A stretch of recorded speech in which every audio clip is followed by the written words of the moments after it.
The Starry Night from 1889, Van Gogh.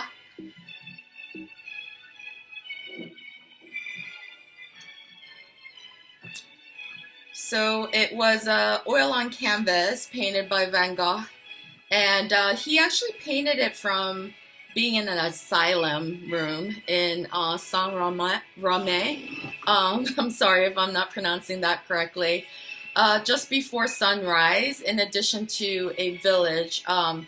Some say it was from his Dutch village. Some say it was parts of Provence from where he was residing at that moment. He had checked himself into this asylum after suffering from several mental breakdowns. It's currently at the MoMA in New York City, and it's widely regarded as Van Gogh's magnum opus. What's interesting about it is at the time when he wrote letters to his brothers, Theo, and Theo wrote back about it, Van Gogh considered this piece as a failure initially. So, and even Theo was giving him some active feedback, if you will, about this piece. I think he took it like as if he went astray beyond the initial impressionism that he wanted to portray. And he considered this a little bit far into the area of abstraction potentially. And Theo was kind of like validating that in a little bit. But as we all know today, there's so many interpretations of this work. And although he didn't paint all these components in like a real setting actively, he pulled together all these components to come up with this composition, if you will, that has a balance throughout this painting and a level of luminosity and movement due to his impressionism work that has just transfixed so many people in the world today. So if you ever get out to MoMA in New York City, hopefully you'll get a chance to view this in person. I personally haven't looked at this one, but I did look at another Starry Night over the Rhone, which is in the Musée d'Orsay when I went to Paris a few years ago before Corona. And yeah, it was amazing to see his work in person. It's a different feeling. The paint, the texture, just being in person, there's so much that comes through from his work, even, more than 100 years later.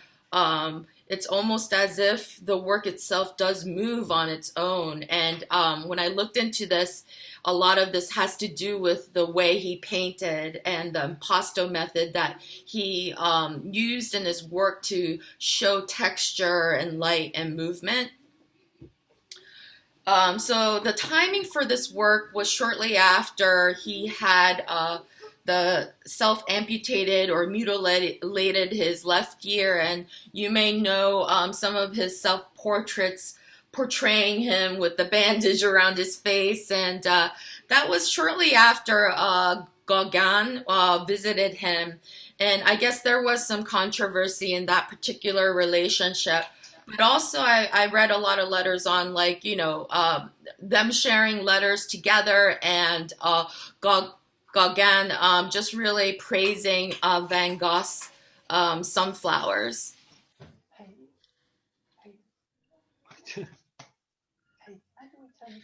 This was one of the quotes that I thought was resonating for us as it relates to this work that we're going to be painting soon. So he said something about looking at the stars always makes me dream.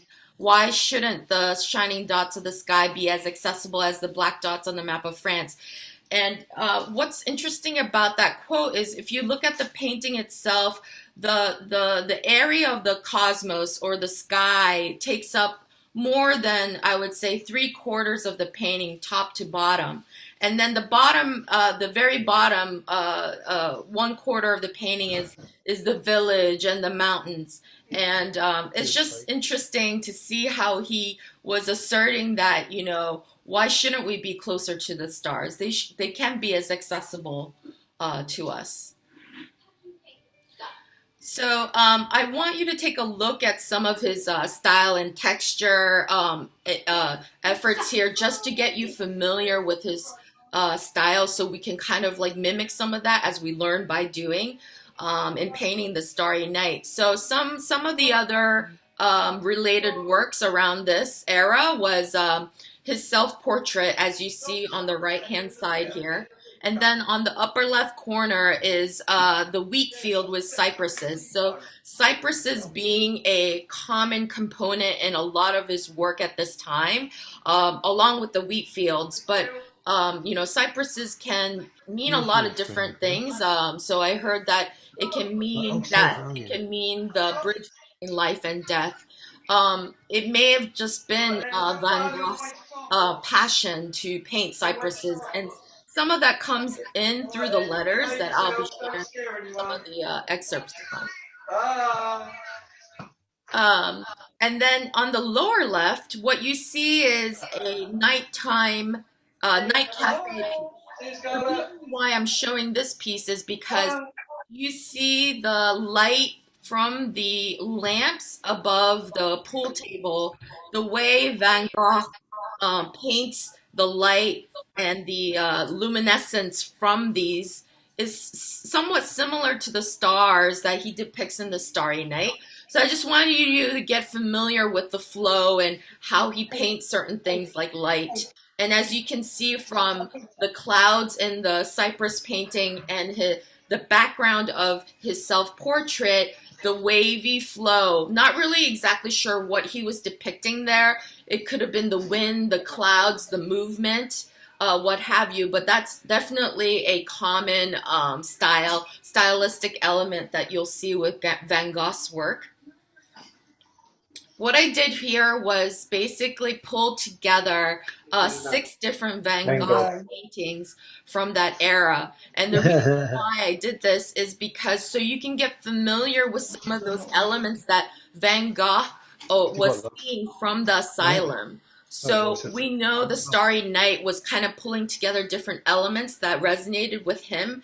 But the top three paintings that you see here were from his asylum bedroom view. So what you see the railing or the fence type brick wall or wall around the asylum. That's what you see common in these three paintings I found from that time. And then you see the mountains in the distance. You see the graduated mountains diagonally coming from the right, going diagonally down to the left. That's going to be a commonality that we can find in the Starry Night as well. And then you see like the fields and the greenery and the rolling hills. So I'm just trying to get you familiar with some of those stylistic components that come through in the Starry Night. And then the below three paintings were Van Gogh's work around cypresses, and particularly around some of the sky and depiction of nighttime. So what you see on the bottom right-hand corner, the cypress paintings here, you see him depicting the crescent moon, and you see him depicting the stars and potentially Venus on the left-hand side of the moon. And also, the billowingness of the clouds and maybe the wind. We don't really know. It could even be galaxies that he's depicting. So cypresses were definitely something that he felt like he wanted to paint. What you see in this next slide that I'm sharing here, and feel free to go over this content. I actually put a lot in here, and I don't want to take away from our painting session, so feel free to review it in your own time. But basically, the right-hand side here is kind of like a color manipulation of his Starry Night. The reason why I did this was just to kind of study up on what are the different shadings of color. What would happen if I applied pink versus blue? So that was just my own take on it, my own interpretation. Not a means to like diminish his work or anything like that. It was just my own learning from, absorbing his painting and using some of our digital tools out there to kind of interpret it in different ways. And then on the left-hand side is more about what I was talking about in terms of how he's depicting the moon, for example. Supposedly the night that he painted this, it was actually more of like a three-quarter moon, like a gibbous version of the moon, but he preferred to paint that crescent moon that you see there today. There's some theory around he started with that more fuller moon because that was the real element, but then maybe he came back and looked at the composition, and that's why he painted the crescent moon there. As you can see, the forefront of the cypresses, in his real painting, it's very, very dark, and it's at the forefront. In this color manipulation that I did, I was just trying to see the different aspects of those components all together. And so, to me, the thing that resonates the most out of this is the volume of the sky and the volume of the movement that you see in the sky. So just wanted to depict some of that so that you can see it in a different light as well. The upper right corner is basically a physical drawing that Van Gogh did prior to the painting itself of the Starry Night. This is currently a controversial piece that's, I guess it's being held in Russia at the moment, but it just gives you some sense of what the sketching could look like prior to the painting that he actually did. You know, nightscapes or night scenes were something that he you know, started delving into a lot with a lot of his work.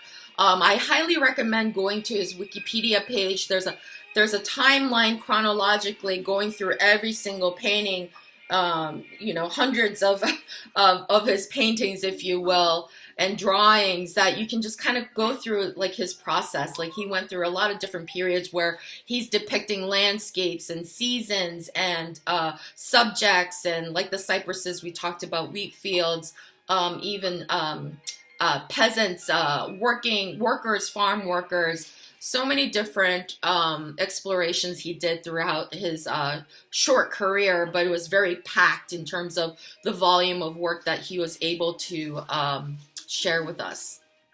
Oh, he originally didn't call this the Starry Night, by the way. He referred this to his brother as like the night sky. So that Starry Night was something that came across as a name that stuck with us in common like media in the early 1900s. There's been some scientific studies on the Starry Night as well. Feel free to delve into this if it's of interest to you.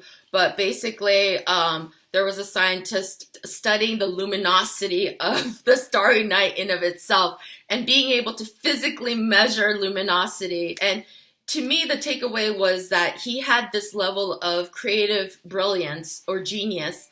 And I'm not sure if he realized that the technical aspects of that luminescence actually came through in such balance. And not really sure if he realized that during his lifetime when he was still alive. This is just a more focused view or a more honed in view of the night sky. Just wanted to try to depict, I know this is 2D right now to us, but try to convey some of his texture, the impasto method that we're going to be trying to explore today. So what we mean by impasto is basically even Van Gogh used direct tubes of paint onto his canvas. And basically there's thick layers of paint and color that he used in short brush strokes. I view this as kind of like an evolution from pointillism. Pointillism being like that method of painting where it's like dots. So, you know, using dot, dot, dot, dot, dot, a lot of dots to depict, you know, the composition of the painting. I almost view Van Gogh using like an extended dot or an extended point, if you will, those short brush strokes with a lot of texture. This is a different color interpretation of the Starry Night. It's a picture or it's a photo of the Starry Night, but a lighter version. I just wanted you to see the different versions of the color. I think at the end of the day, we each bring our own expression, our own emotion, our own interpretation to this piece. So please feel free to explore that as we go through the painting. I just wanted to also share some of the letters and excerpts from the letters and references from Van Gogh's letters to his brother Theo, and vice versa. But a lot of what Van Gogh wrote was conveying, his belief in religion. His dad was a vicar, so he came from a religious background. So he will talk about a religion throughout his letters. He'll talk about a lot of poems, a lot of inspiration from other artists in his letters. So I wanted to show you a glimpse into that and what I thought could be indirectly or directly impacting the work of The Starry Night. For him, I think to start off with this particular piece from one of his letters, he mentioned the importance of love being the first requirement, and he mentions that he wants to succeed. He thinks he will succeed. This was prior to him, being in the asylum and such, and his untimely death. But something about his humbleness, not that I'll become something extraordinary, but something very ordinary indeed. And by ordinary, I mean that my work will be sound and reasonable, and will have a reason to exist, and will be able to serve some purpose. So I just thought this was really resonating. Like, if he only knew now, like, how much we love his work so much. But in a sense, his work is immortal now, right? So that resonated with me. These are some excerpts from his letters to Theo as well. Like, he sent a bunch of canvases over to Theo, his brother, who in essence acted as his art dealer, if you will. Just as he was like picking up steam in terms of getting his artworks shown and sold. He met his untimely death before the age of 40. These are some excerpts from like poems that were referenced in his letters. I think there were some little rumblings of the Starry Night in here. So this is my interpretation based on these references through his letters. A nocturnal shade. He's talking about flying higher in the sky, glorious light, and talking about clouds and purple shimmers and sunsets and golden lights. This is a little bit about MoMA's interpretation around the emotional language the Starry Night brings to the piece. The vividness of the blues and yellows, those hues that he used. And then, let me just see. Light of the Stars. This is a Longfellow poem that was referenced in Van Gogh's letters. When I read this from, the letters, it just really resonated with me. Like, maybe there was some sort of direct or indirect connection here with the Starry Night. I'll just give you guys a moment to read just briefly or kind of skim the poem here. So he mentions the little moon drops down beneath the sky, no light in heaven and earth but the cold light of stars. First watch of night is given to the red planet Mars. I have a theory that he depicts Mars in the Starry Night, so I'll show that in a second. Okay. Another quick poem that was referenced in his letters. Early evening came the moon and whispered in my ear. So there was a lot of reference to like the cosmos, potentially around afterlife, what happens after death. It's like the ability to travel through the stars. A lot of different art historians have interpreted a lot of different meanings from just that one piece, The Starry Night. So here we go. Let's see. Subject to your own interpretation, of course. But there's been some commonality on some of the art historians and what they see as Venus. If you look to the direct right of the cypress, that whitish star, that's Venus, and that was confirmed on the night of when he started painting this piece. My theory is that Mars is at the very tippity top, maybe the second one to the right. Feel free to disagree or agree, it doesn't matter. And then we talked about the moon on the upper right side. That particular night was actually like a 3/4 moon. But and there's some theory around he actually did, paint the moon itself, the fuller moon, but then he decided the crescent moon was more appropriate. This is a video. Feel free to view on your own when you have your own moment. It's just a few minutes long, but an astrophysicist interpreting, looking at the night sky from the Starry Night and giving her interpretations of that. So I'm going to stop sharing. Hopefully everyone has this link to the actual painting itself, or we're going to start sketching and painting here. Let me just share my canvas. Okay. Is everyone able to see my canvas? Okay, great. And I put the link in the chat window for the piece itself, so you can kind of see it side by side as we start sketching. Let me give everybody a moment to do that. Just kind of bring up the piece, the Starry Night, alongside the Zoom window, if you will. Or you can just listen to what I'm saying, but it might be easier just to follow along in that sense. And I'm doing the same right now.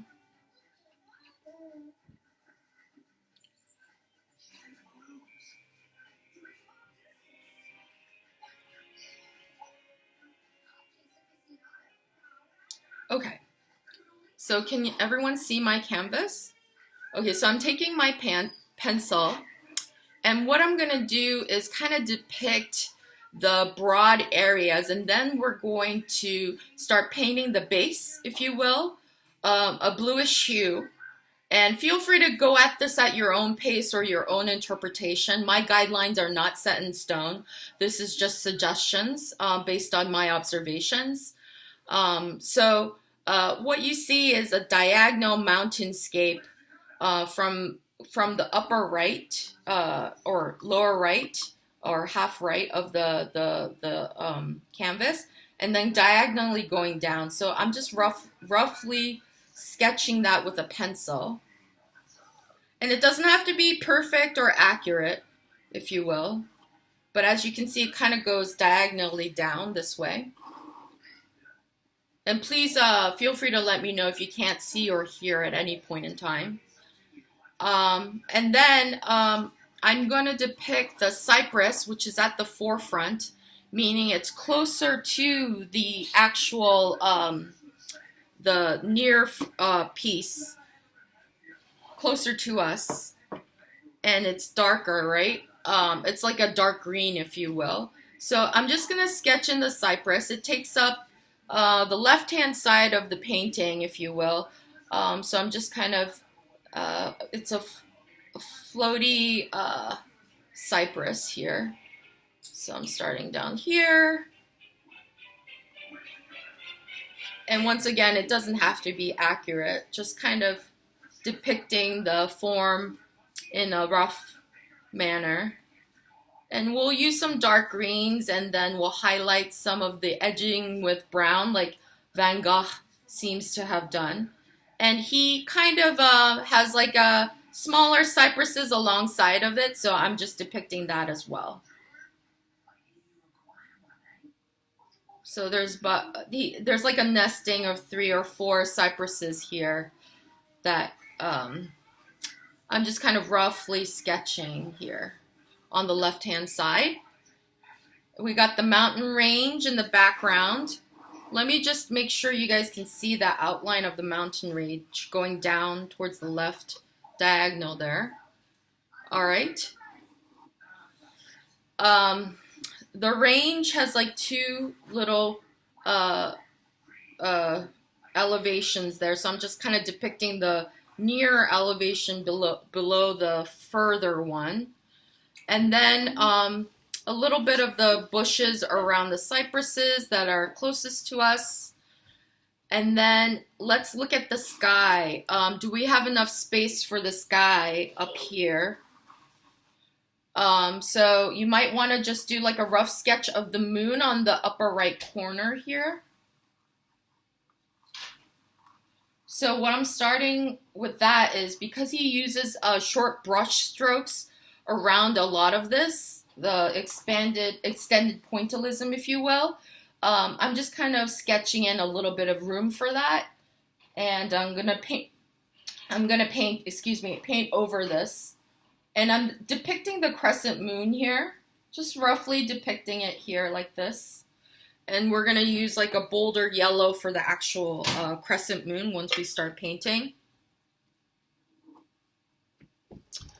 Okay, the other big piece of this painting is the actual, what you would call the fluid movement of the cosmos or the wind or what have you, right? That goes from the left-hand side corner of the painting behind the cypress and then kind of flows through like a curvature, if you will, through the middle of the painting.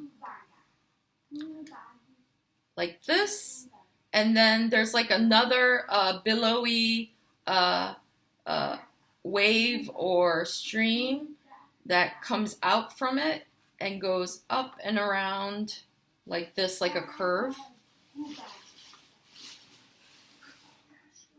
So I'm just depicting that.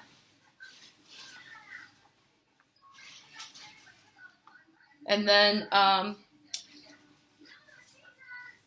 just drawing a few lines for the extended pointillism type of movement that I'm going to paint here. And then making sure that it comes out broadly behind the cypress. So it's like thicker here to the left of the cypress, gets narrower here, and then expands again over here. There's a lot of Japanese wood print influence in Van Gogh's work as well. He actually painted a couple of Japanese-esque wood prints in his work. So I think some of that comes through with like the simple lines that he uses in his work. But then there's also some theories that he used some of Hokusai's waves in this type of movement. Subject to your own interpretation, I'm just letting you know some of what I read for his inspiration. And then let's start depicting the bulbs of stars as well. There's a couple of them. Basically there's the Venus, what we theorize as Venus, and confirm that Venus was present during that night sky at the time. So I'm just kind of making a bulb around that with depicting Venus. And then to the left of that, next to the cypress, another star. I did take an astronomy course a long time ago, and you may have already known this, but there's like a notion of hot stars and cool stars. And I find it fascinating that Van Gogh knew about this in a way, because he conveyed that in some of the stars here. They're not all warm. Some of them are cooler and some of them are warmer. So he was very intuitive, I would say. And then there's a star underneath the billowy wave. And then there's a star next to the cypress tip top. And then one up here on the left, upper left corner. One next to it. And then here and here. And then above the stream in the sky up here. And then to the left of the moon here.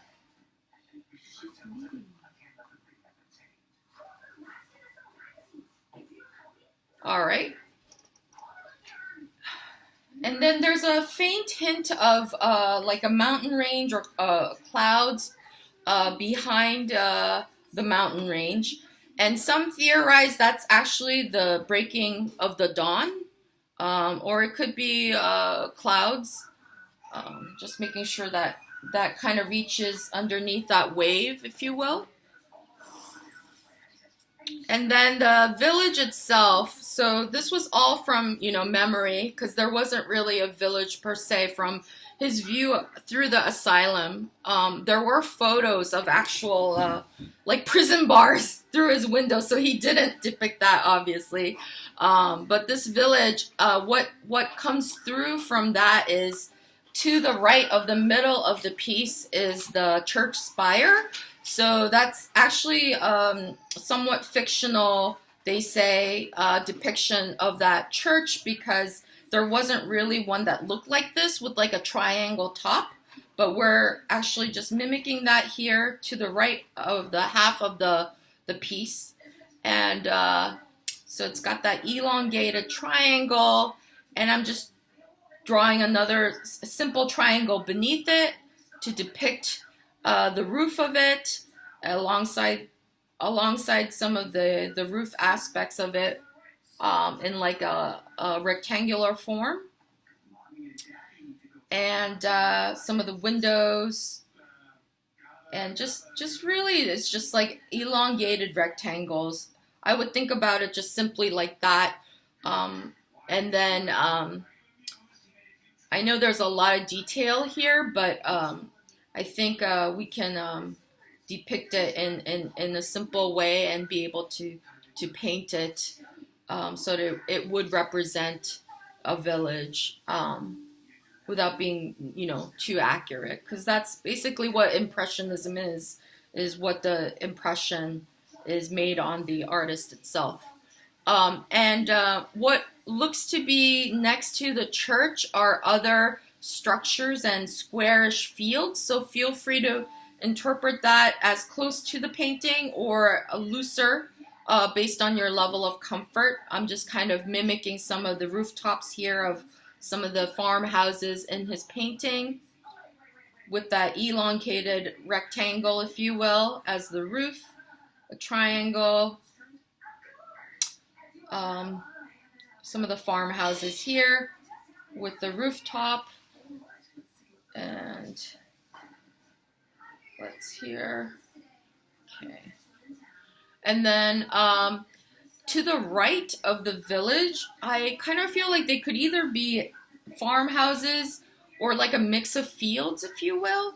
So, I mean, if you look at the proportion of the village to the rest of the sky, it's really tiny. So it says a lot, I think, about how Van Gogh interpreted our cosmos.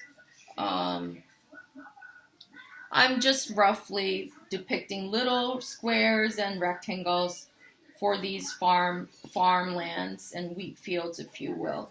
And we can fill all that in with color in a little bit. And then I'm like roughly sketching the remainder of the rolling hills and bushes and trees behind the farmlands. I'm just using rough curvatures here to depict that. And we'll use different colors to depict the different elevations, if you will, and the near items versus the further away items, such as the mountain range. So let me give everybody a minute to finish up their sketching, and we can start getting our base ready for the overall painting. We're going to be using a lot of blue. So I'll give everybody a minute to finish up on your sketch.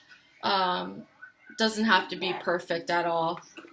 Just a guide for you to see where everything's going to go, roughly, for you. Okay.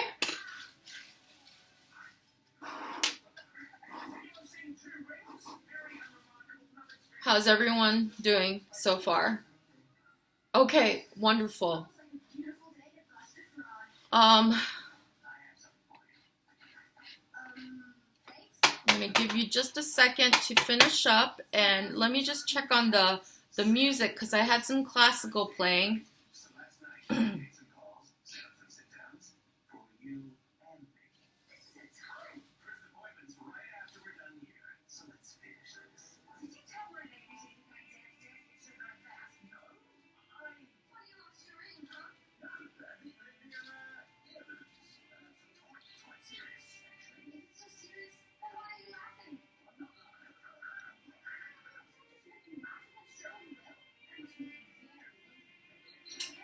Can you hear the music?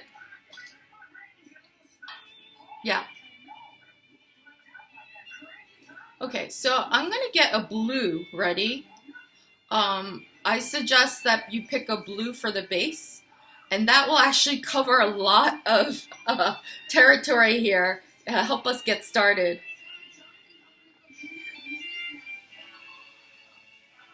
And I'm playing some music in the background. Hopefully that's okay.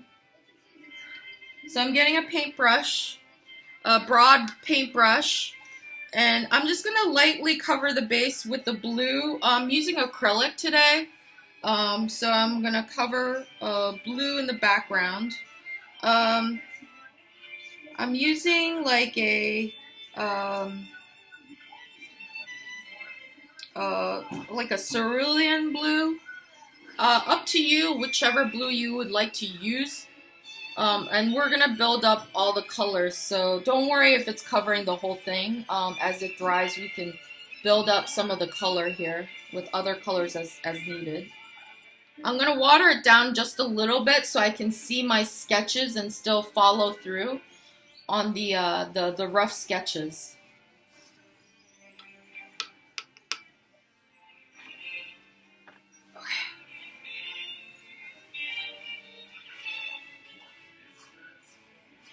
And I really want to leave enough time for the sky, or most of the time for the sky, versus the village, because I feel like there's so much detail in the sky that we can focus on. And you can always finish up after. There's no pressure to finish up in this session.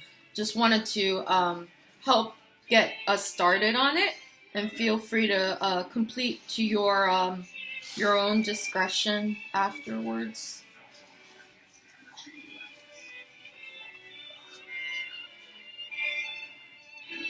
And Van Gogh actually used his style. Actually, the canvas peeked through a lot. So don't worry if not every, little area is covered. The canvas peeking through was actually part of his style as well. So.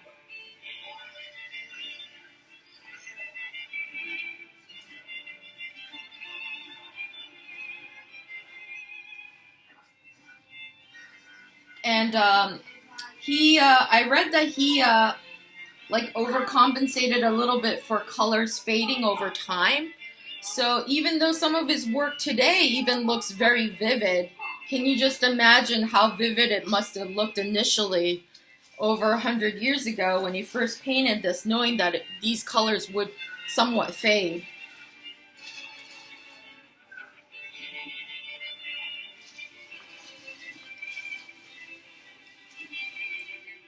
Okay, I think that's good for right now, based on what the background that I've put in.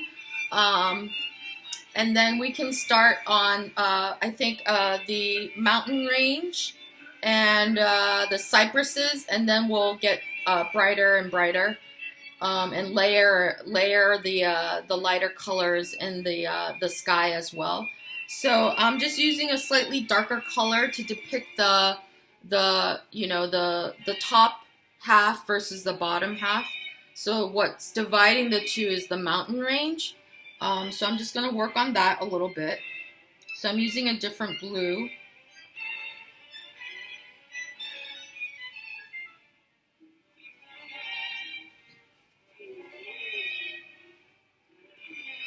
Oops, I need to use a slightly thinner brush.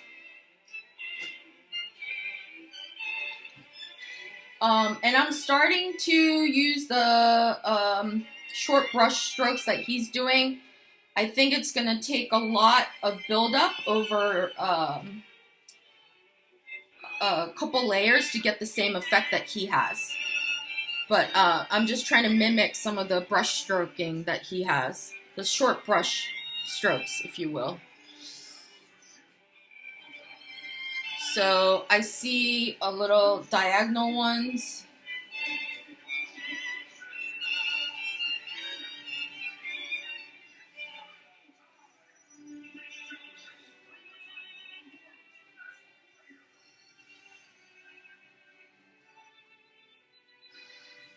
Okay, and there's no wrong or right to this.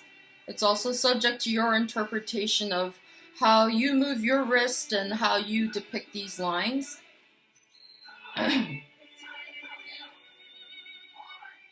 But it does seem like at the end he did a black outline of these hills. So we can come back to that later.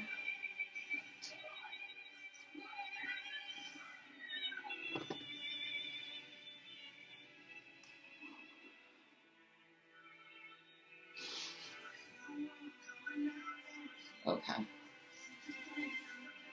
So I'm gonna travel to the greens. So for some of the village and then the cypresses. And then we'll spend most of our time on the sky.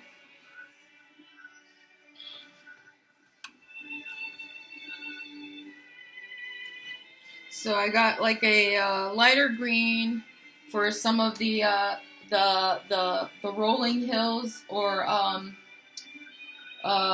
bushes, if you will, behind the farmlands, and some of it is that darker green as well that I'll layer in. Then behind the spire, church spire, the farmland there.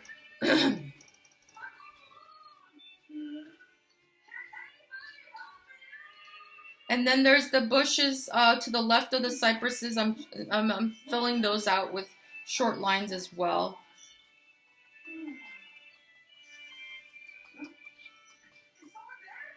And I'm gonna layer the cypresses with a much darker forest green color, but I like layering color, so I'm gonna use some of the lighter and then build my way up a little bit, so I can set the what do you call it, the space for the cypress here.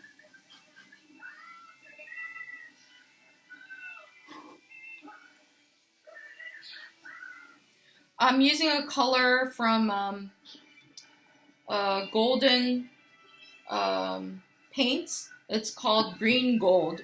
I really find this color very versatile.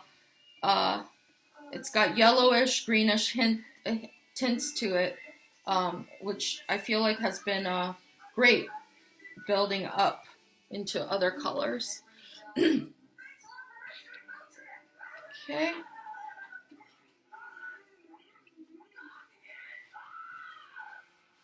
All right, so let's see. All right, I'm gonna build up a little bit of that forest green in the cypress.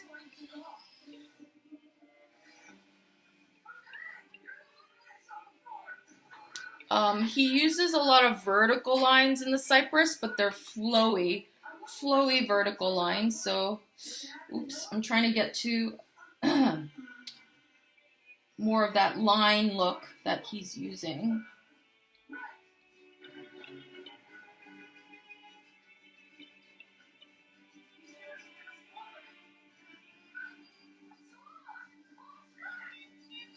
And we're going to need to impart some brown into this later, brown tones into the cypress. So that's, and don't worry if it doesn't look right. You know, we can always layer a lot of color into this, and work through the lines later too. So it's a gradual build-up.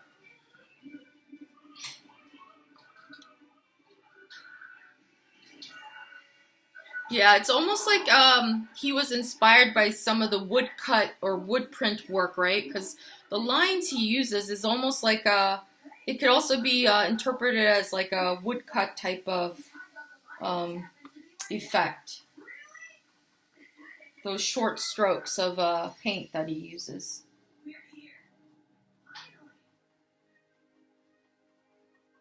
But like handwriting, I feel like his strokes were something, you know, it's probably not easiest to copy. It's just, you know, we have our own interpretations of these short brush strokes.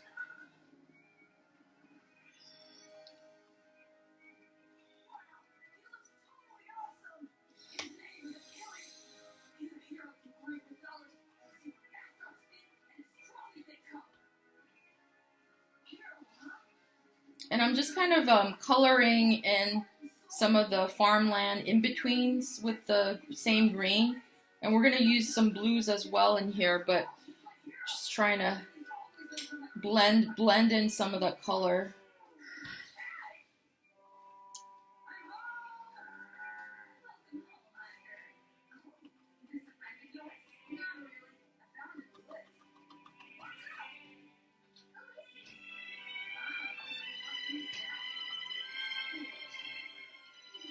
Okay.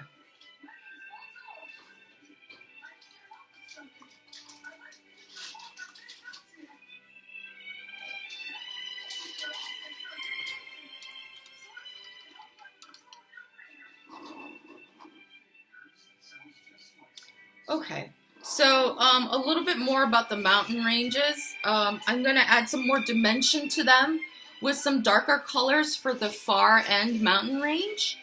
And then with some of those darker colors, I'm going to start depicting some of those above the swirl lines of the dark night sky. And then around the stars, there's more of the brighter blues. So we'll get into that as well as we build up towards the yellows and the whites around the stars.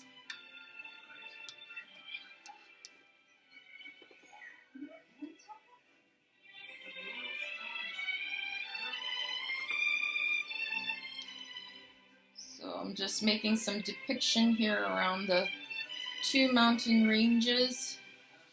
Might go back and outline them in darker gray or black, like Van Gogh seems to have done as well.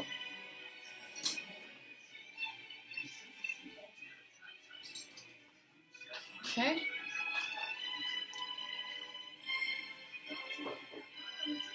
Using short diagonal strokes like he did for these ranges in a different blue. Just to build that texture and color effects.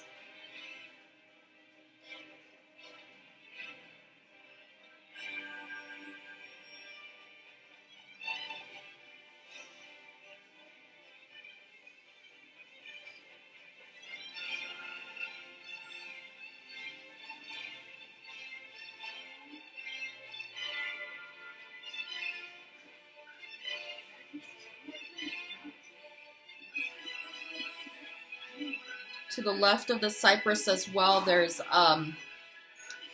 some depiction of the mountain ranges, right? So I want to get that in there.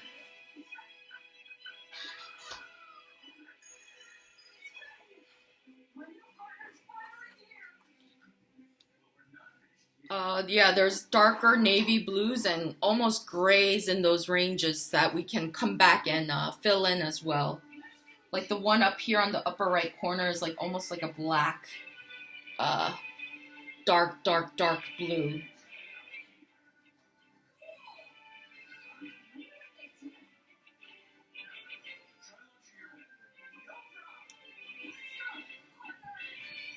I see some blues in the fields. I'm just gonna start to draw in a little bit here. A little bit of blues in the church. I'm gonna start building that up a little bit too.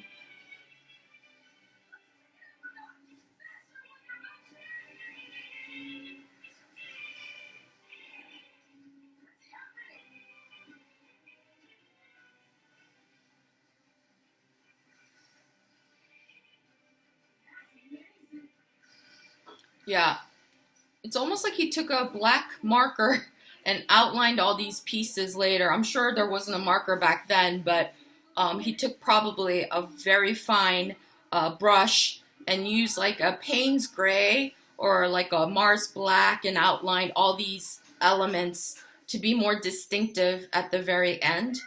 Hopefully we'll have time to get started on that, but if not, just a mental note to go back and maybe outline some of the key elements in the painting so that, you know, these components can come through as distinctive elements. Like the church, you see how it's outlined in almost black or gray, and the doors and windows are like black.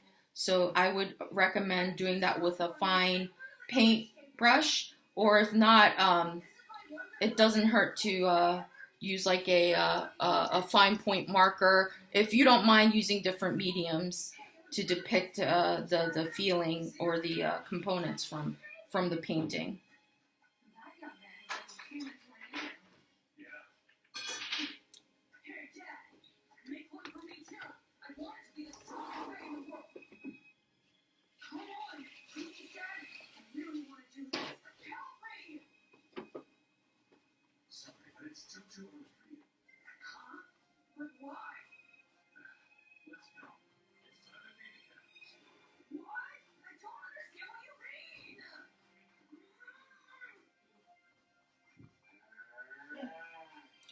Okay.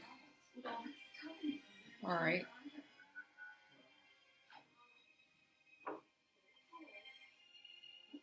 Okay. Let's see. Let us start some on the sky here, because that's the big part of this piece. I don't want to prevent us from enjoying that one. So, just some things to think about. We talked about some of darker elements around, above the billowy wind or cosmos here. So there's like darker navy blue around the very tippity top of the canvas. And some hints of dark blue around the billowiness and underneath it as well. So I'll do that and focus on some of the lighter blues as well. So it's really just a gradual building of these short brush strokes that depict the luminosity and also the wind or the flow of the cosmos. So let's get started on that. And there's also elements of brown. I would recommend do that at the very end with when we're outlining some of the cypress and dark brown as well. So if you look really, really closely, and you can zoom in on the Google photo link that depicts the Starry Night, there's a lot of different colors. It's not just gradients of blue. It can also be interpreted as purple, some of these little aspects within the cosmos. Really up to your own interpretation. All right, so start with, I'm going to focus on the what I'll call the cosmos, or some people said that that Van Gogh read about, the galaxies, if you will, because at that time there were some initial depictions of what the Milky Way looks like. So some say he was depicting the Milky Way here. Up to your own interpretation.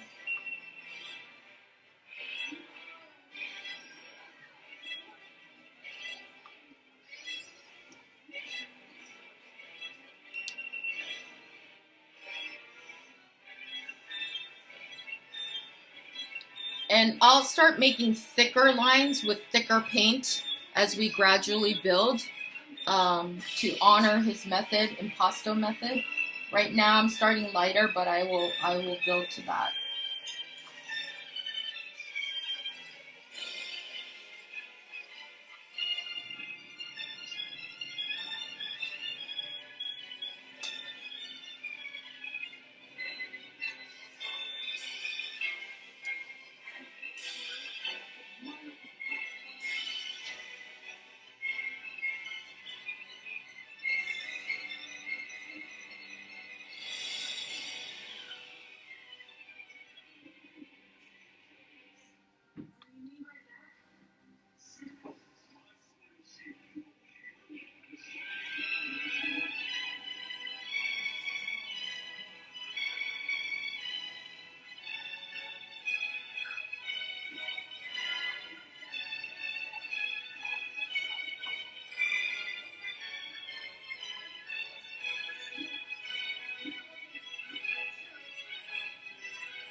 Okay.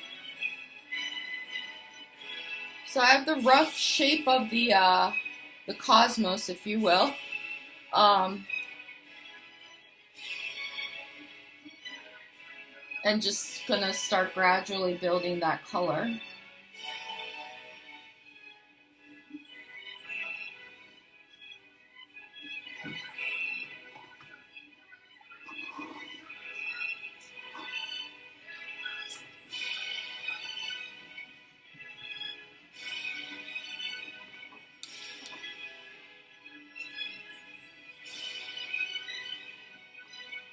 I see darker hues on the top third of the painting, darker blue hues. So I'm starting to focus on that.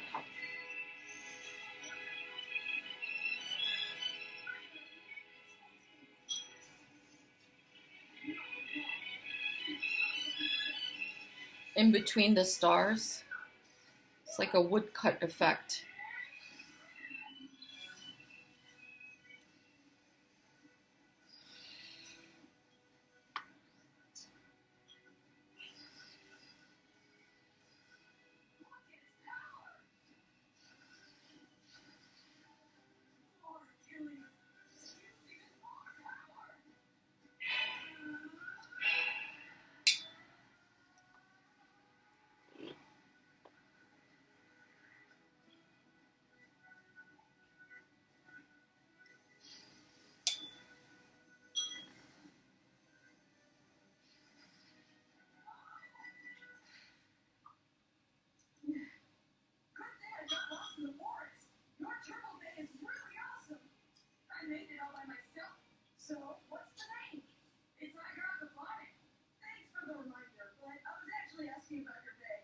It's fascinating, isn't it? Because Van Gogh's was probably looking up at the sky, and we're probably just seeing the same thing he saw.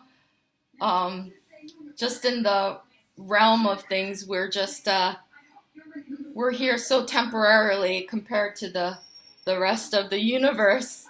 He must have seen the same things we saw when he looked up.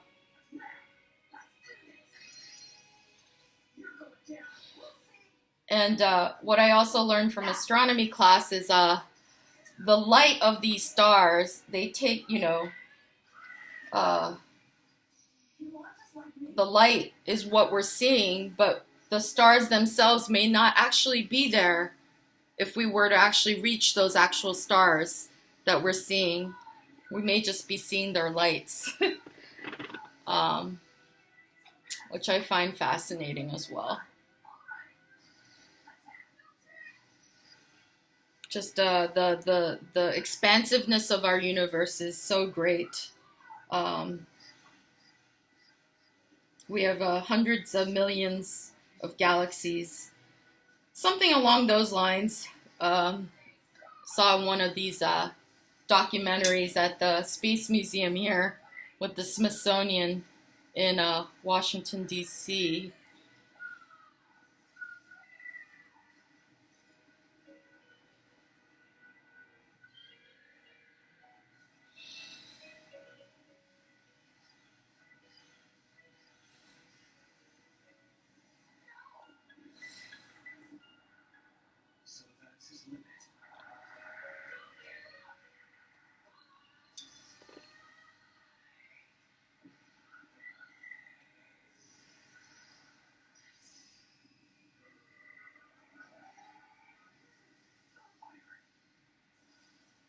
Oops, it's a little thicker than I wanted it.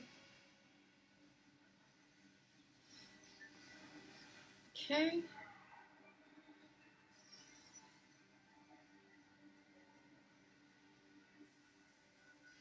And around the moon.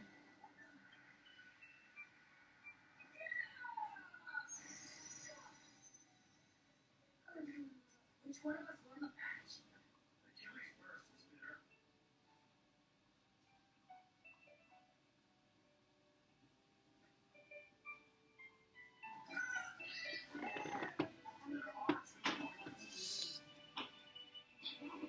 Yes, I've just been eyeballing the directions of the strokes that he's made in the sky. It's fascinating to then take a moment to see it, zoom out and take a look at the the movement that we're creating, recreating.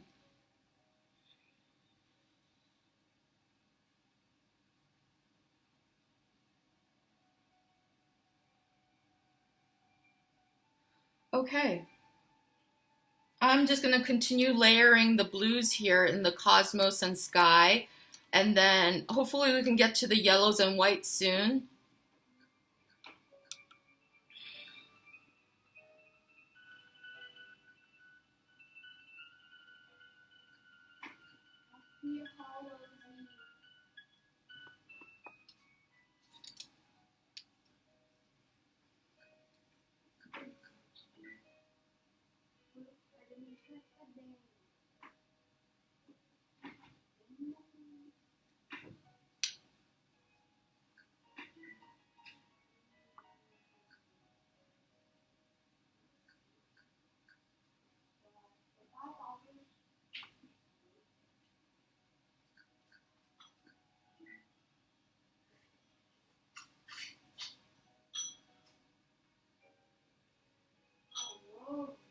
How's everyone doing so far?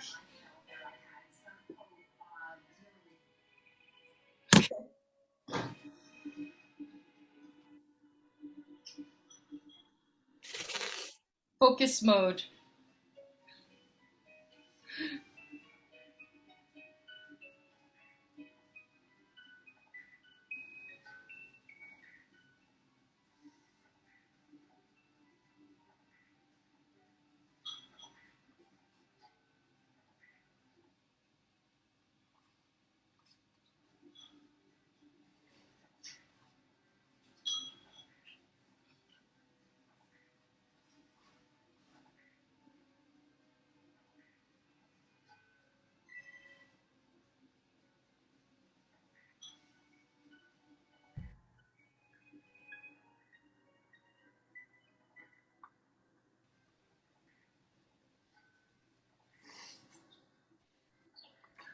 I'm doing great, and your talk is wonderful, but I'm still on my first mountain.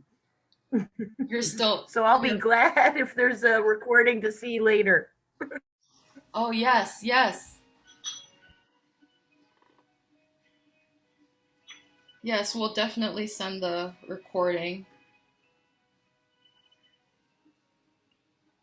Yeah, I don't want to hurry anyone through this at all. Yeah, please do it at your own comfort and pace. Um, but yeah, thank you. I'm glad you're enjoying.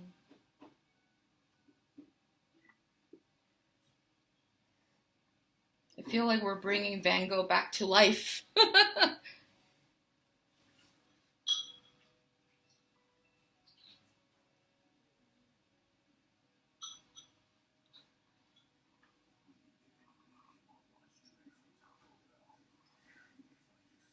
He wrote so many letters too.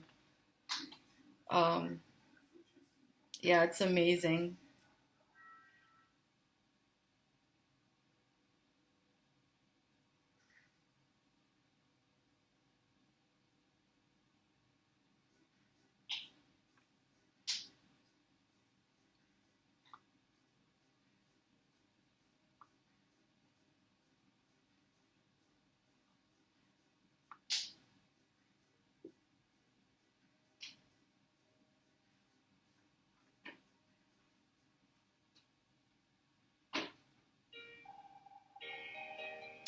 All right, I'm gonna move over to the yellows. Feel free to come back to the blues. I know there's a lot more we can do there, but just want to try to get through as much as the painting, just from a general guideline sense.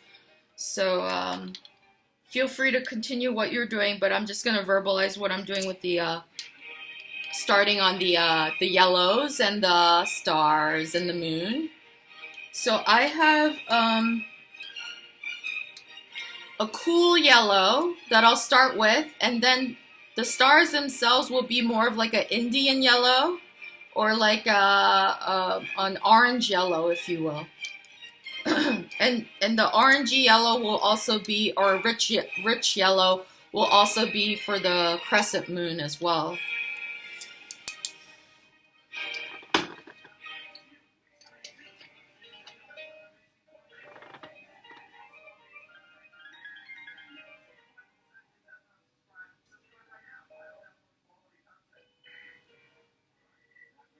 So I'm doing a cool yellow first, just in the general circular theme of the moon itself with short strokes.